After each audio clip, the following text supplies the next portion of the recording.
discuss is, for example, you are working on specification review, and if you have certain question which is still open after you see instructions and after you see these tooltips, you still have some questions or doubts or some clarification, please feel free to utilize this chat box.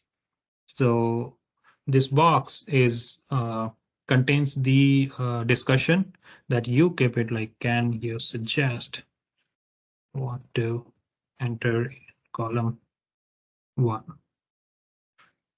So this chat is visible to the parties in this PQP. So as a supplier, you will be able to participate here from AMAT. The PQP owner and AMAT team member will be able to access this and use it and may respond to you, right?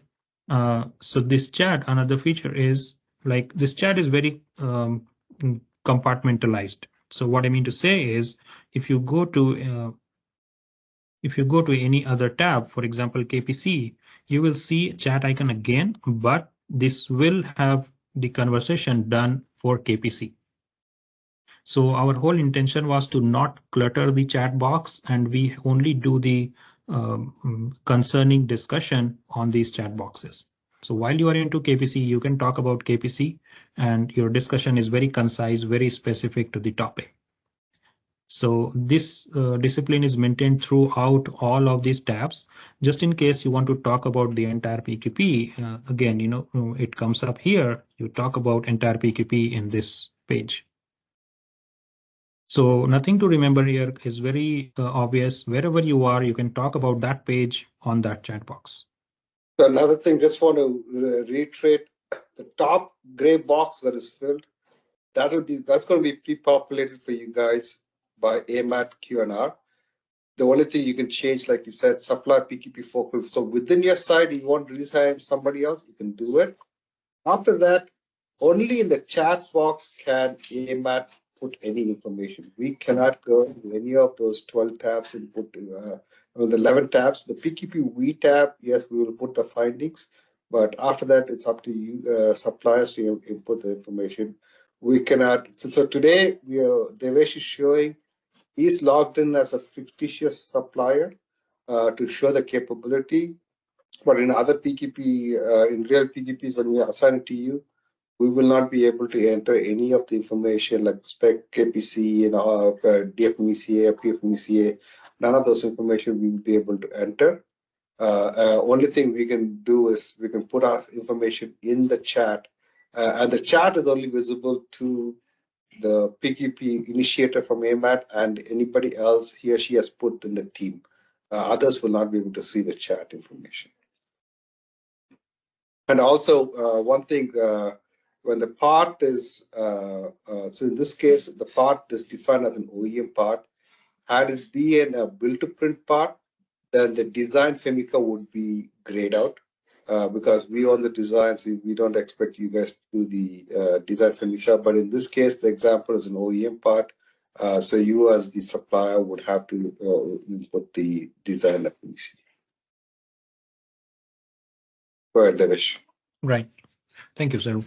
So that's all about specification review tab, and we discussed about various action on these buttons. And once you are done, you are satisfied that data you provided is correct, you mark it as pending review. Now, the moment you mark it as pending review, the status changes, the color changes to yellow. Now, this why we implemented this is we will not wait for the entire PQP to be submitted back to AMAT. We can parallelly from AMAT look into this data, right? Of course, we don't have edit rights, but we can look into it. We can see if the data is correct. If we need more information, we can still talk on the chat saying that, number 3 needs more information, or we want some clarification on number 5. We can have those discussions. And we from AMAT should be able to mark it as review. So once we log in from AMAT, we will get another option called as reviewed. And once we do that, the status, the tab color changes to green. Again, this can be done parallelly without turning the complete PQP back to us. This is a feature not very tightly laid out, but it's just a flexible feature we implemented to ensure that the data entered is parallelly reviewed. Again, this is not a mandatory step to be done. We don't want you to keep on marking as pending review as soon as you complete. Although we encourage this, but then you can also choose to complete all of the information once and hit the submit to AMAT button. So in that case, we will get to know that everything is turned back to us, and then we review it individually.